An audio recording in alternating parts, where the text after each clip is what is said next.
How's it going, YouTube? It's the BROsKi-O squad. Woo! Coming at you with another. Woo! I'm gonna break this floor one day with another reaction video. Ow! Damn this chair! With another matter of fact, why you get the chair? What? They probably will see you if you sit in the chair. I want them to. What's that supposed to mean? You got well, anyway. But today, guys, we finna react to Jaiden Animations. I attempted my first Pokemon Nuzlocke. We reacted to her Platinum Nuzlocke a couple of days ago. Pretty funny, I swear. Made me laugh a lot. But today we reacted to her Ruby Nuzlocke. I don't know how that's gonna go.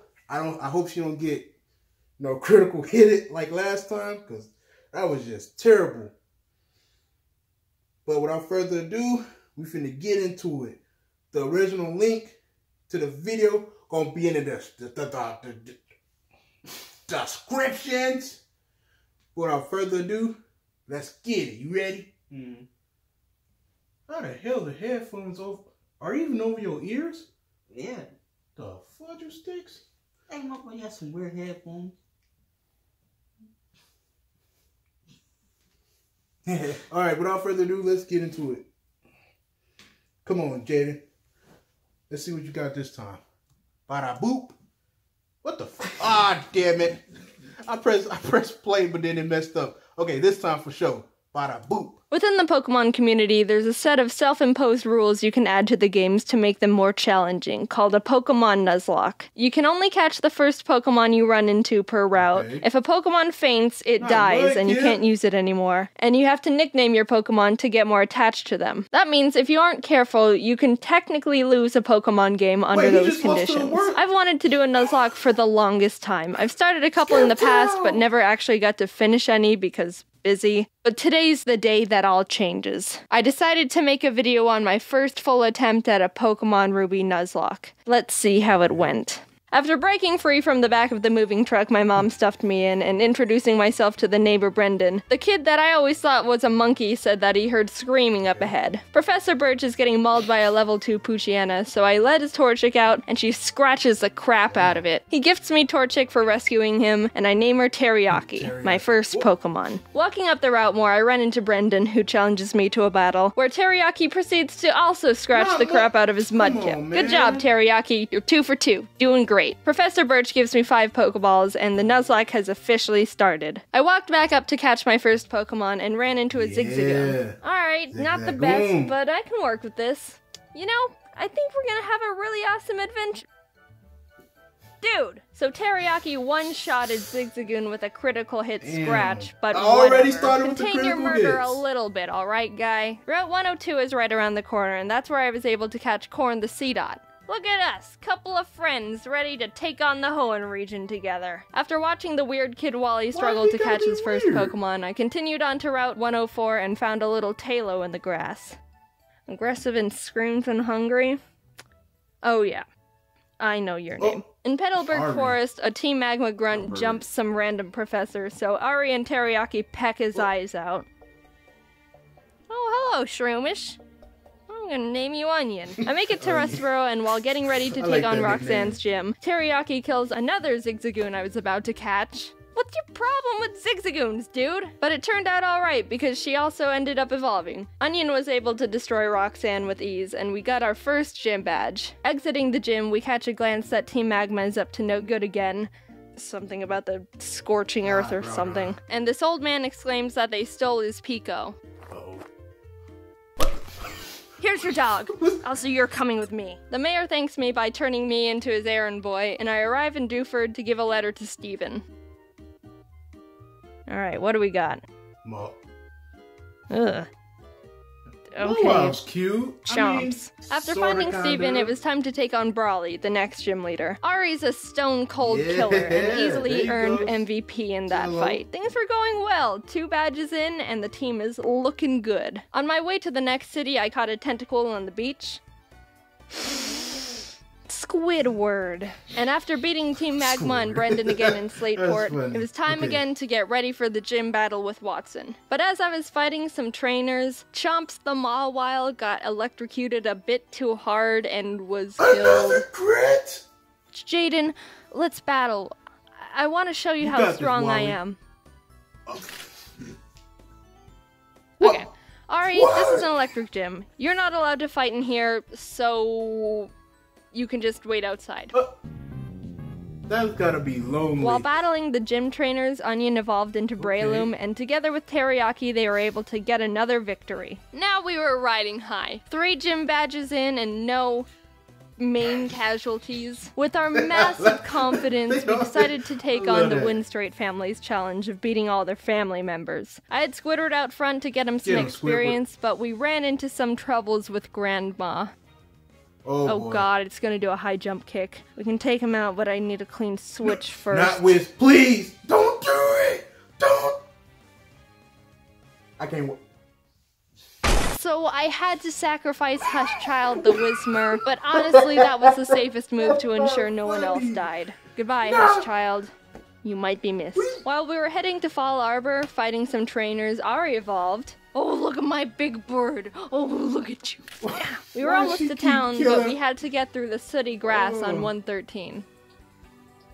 Oh, jeez. Alright, Barf, get in there with the rest of them. I walked into Meteor Falls to see Team Aqua and Team Magma arguing about water and rocks. Can I go? So get over here. They kept complaining and I had to go up the volcano they were blocking to fight Maxie, the Team Magma leader. That was a hard fight. Onion and Teriyaki were able to take out his Mightyena and Camerupt, but his Golbat hit hard. I ended up having to switch in Ari and double team up to win the battle. Not the most honorable of strategies, but it worked and we're moving on. On the way down the volcano, I ran into a Machop. Oh, hello there, Chad. What? You're a female? Did I stutter? We arrived in Lava Ridge Town and started getting through Flannery's gym. During that time, Squidward was almost killed by a Fury swiping Kecleon. Okay. Damn. Oh my gosh, that does a lot of damage. Stop! You got lucky.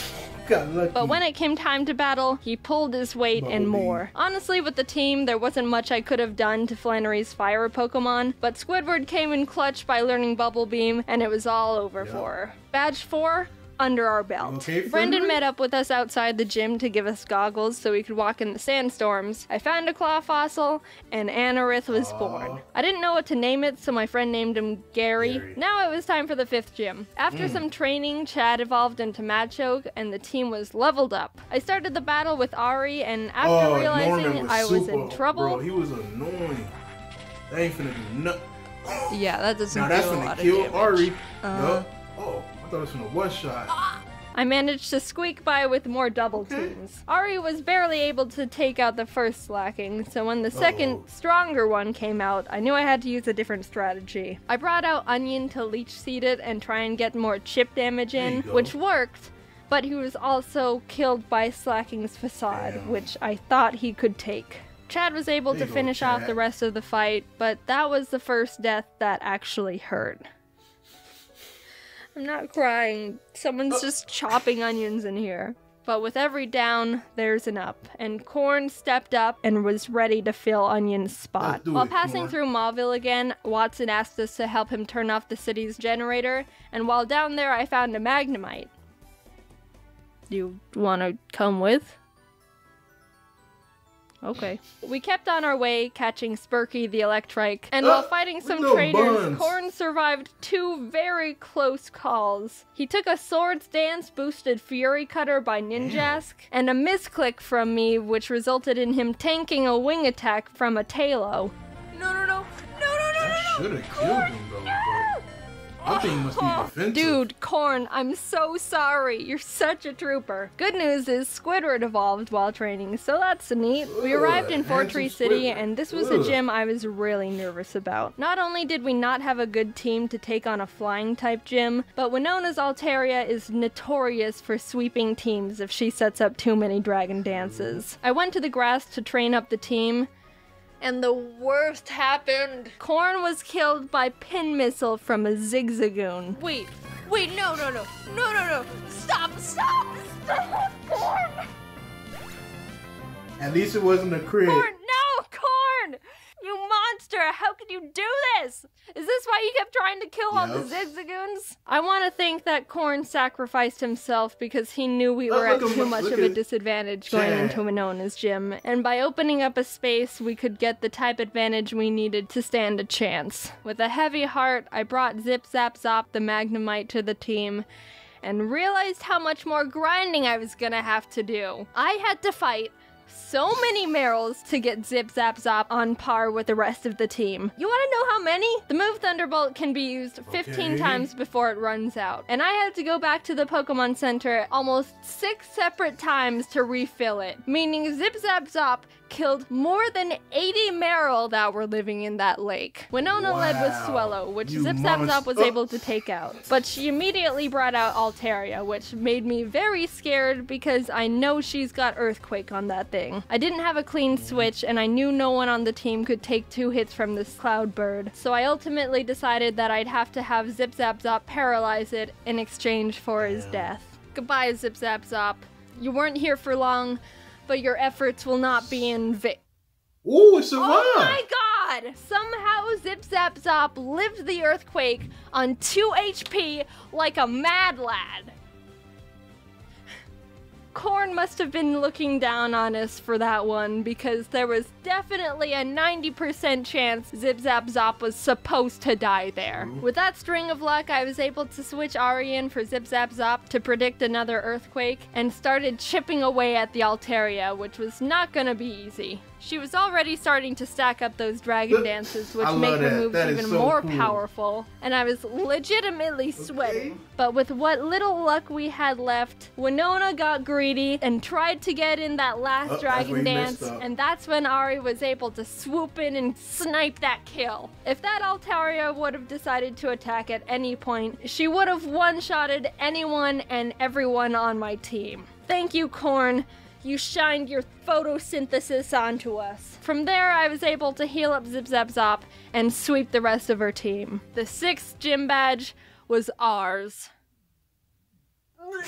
Outside the Safari Zone, I found a Duskull I was able to catch. I tried to have Gary on the team since resurrecting him from the dirt, but he honestly has like no moves that do damage, so I decided to replace him with Sid. We arrived in Lily Cove and I tried fishing on the beach for a Pokemon, but Chad punched the Whalmer I reeled up too hard and killed it. We stormed Team Magma's base, and while trying to get the Master Ball they've got on the ground, an Electrode exploded and almost killed Chad, which was uncalled for. After beating their admin, they escaped into a submarine, and I went on to fight the next gym. Tate and Liza were the first double battle gym leaders, and I didn't realize until too late that I was just a tad underleveled for them. They don't have any more than 2 Pokemon, so I thought there was gonna be easy I think we too, should be okay. They ain't no pushovers. 42? Oh, you... Uh-oh. Yeah, Sin and Zip Zap Zop made a good duo, being able to confuse and paralyze them, but Solrock managed to get off a Sunny Day powered flamethrower in Zip Zap Zop's face, which totally killed him. That really sucked. He put in so much work for the team and really carried us this far. The rest of this fight's for you, Zip Zap Zop. Squidward came out, and together with Sin, we're able to finish off the duo, getting us our 7th gym badge. Alright, Spurky, you're up. I think I single-handedly wiped out the entire water Pokemon population between Zip Zap Zop and Spurky. I went to Shoal Cave and caught Blubby the Spheal, and went out to take on Maxie one last time. For some reason, I didn't learn my lesson when being underleveled for Tate and Liza, because I was even more underleveled for Maxie. Mightyena. It doesn't go down? This fight was rough. Chad was able to take out his Mightyena, but I resorted to Squidward when his Crobat came out, and luck wasn't on my side here, because Squidward was killed by a high-roll wing attack. The way Pokemon works is there's a small range of damage an attack can do. It's not actually the same all the time, and it's kinda based on chance. So even though it looked like Squidward could have lived 2 wing attacks, Maxie was able to get a low roll on the first one, and a high roll on the second, which was the death of Squidward. But it wasn't time to give up. We had to persevere. for Squidward. Ari came in and took out the Crobat and lived on 1 HP when hit by Camerupt's Rock Slide. Okay, It was a tough battle, but we squeaked by. Barely. After that fight, I needed to take a step back and seriously grind up the team again. If we were just a bit more underleveled, we would have been murdered. Blubby joined the team and we got to work, eventually arriving in Sutopolis. Steven and the Sutopolis gym leader Wallace were there saying Groudon was in the cave because someone used the wrong orb and pissed him off. So I went in there, walked up to Groudon. Yep, I knew it. Master balled him immediately. There's no way I'm fighting Groudon. Now get in the box. While fighting Wallace, Spurky was able to take out his Luvdisc and Celio. Sin beat his Whiscash, and Chad finished off the Milotic. The team was perfect. And after obtaining our final gym badge, I knew we were ready for the Elite Four. We got through Victory Road. Wally tried to fight us for the last time, but he just needs to stop. We exited the cave, and there it was. The final challenge. Here we go. Sydney was up first, and honestly, he wasn't a challenge at all. Chad and Teriyaki were able to take care of his team with ease. Phoebe wasn't difficult either, with Sin and Blubby being MVPs. Glacio was a bit tougher. Teriyaki was able to take out her Glalie, and Spurky could handle her Celios, but her Walrein was the big problem. Walreins are thick, can tank a lot of hits, and can do a lot of damage. I would know, because I have one. I brought out Chad and she was able to get in a good amount of damage, but she was ultimately killed by Blizzard. Sin came out to try and confuse it, but it broke through the confusion and landed a Sheer Cold. Sheer Cold is a one-hit KO move. It has a 30% chance of hitting the target and will fail if the target Pokemon's level is higher than the user's. But even under all those conditions, it hit, and Sin was killed. Two great team members, down and out. Chad was with us for so long and pulled so much weight, and Sin got us through some really tough battles. Even with those losses, we were able to finish Glacia off and move on to the final Elite Four member, Drake. Drake's got a tough team, but we've got a Blubby, and she wanted revenge for her fallen comrades. She ice beamed every single one of Drake's Pokemon. Just a straight up massacre. And with that, it was on to the last battle. Steven Stone. I was legitimately nervous. I led with Spurky to take out his Skarmory as quick as possible, and Blubby was able to take out his Claydol and Aggron, but then came his Metagross. This might be the end. Metagross is Steven's strongest Pokemon, so I needed to hinder it as much as I could before it started doing serious damage. I knew his Metagross had Earthquake, which would definitely take out most of my team, so I had to have Spurky Kamikaze to get a paralysis off. Blubby came out again, and after a lot of hard work, finally beat the Metagross by spamming Surf. Teriyaki was able to finish his Cradily, and his final Pokemon was Armaldo, Gary's final revenge for getting booted from the team. I brought out Blubby because Teriyaki was pretty weakened, and after realizing she gets two-shotted by him, I knew she was gonna have to die. So with a heavy heart, Blubby pulled off her last Surf, getting Armaldo in the red, and was killed. Teriyaki, the Pokemon who's been with us from the start, who'd seen her friends die in front of her, the OG, refused to let any more murder happen. Onion, Corn, Zip Zap Zop, Squidward, Chad, Sin, Spurky, Blubby. Their zeros and ones won't go down in vain. One good kick to the head, and we did it. We completed the Pokémon Ruby Nuzlocke. Teriyaki and Ari were the only survivors, but the whole team put in a lot of work to get us to number 1. A cheers to the true Mad Lads. That's okay. Alright. See, she didn't have that much of a problem in this one like she did in Platinum. But, bro, I haven't played Ruby, I haven't played Emerald in them games in a long time. I did not know the Elite Four was rocking one-hit KO moves. Well, maybe because I always killed them in like 1 or 2 hits, but I did not know how Warren had Sheer Cold. Damn. Hey, she did better than she did last time. I gotta clap it up. Clap it up for her, because she went through hell in that Pokemon Platinum.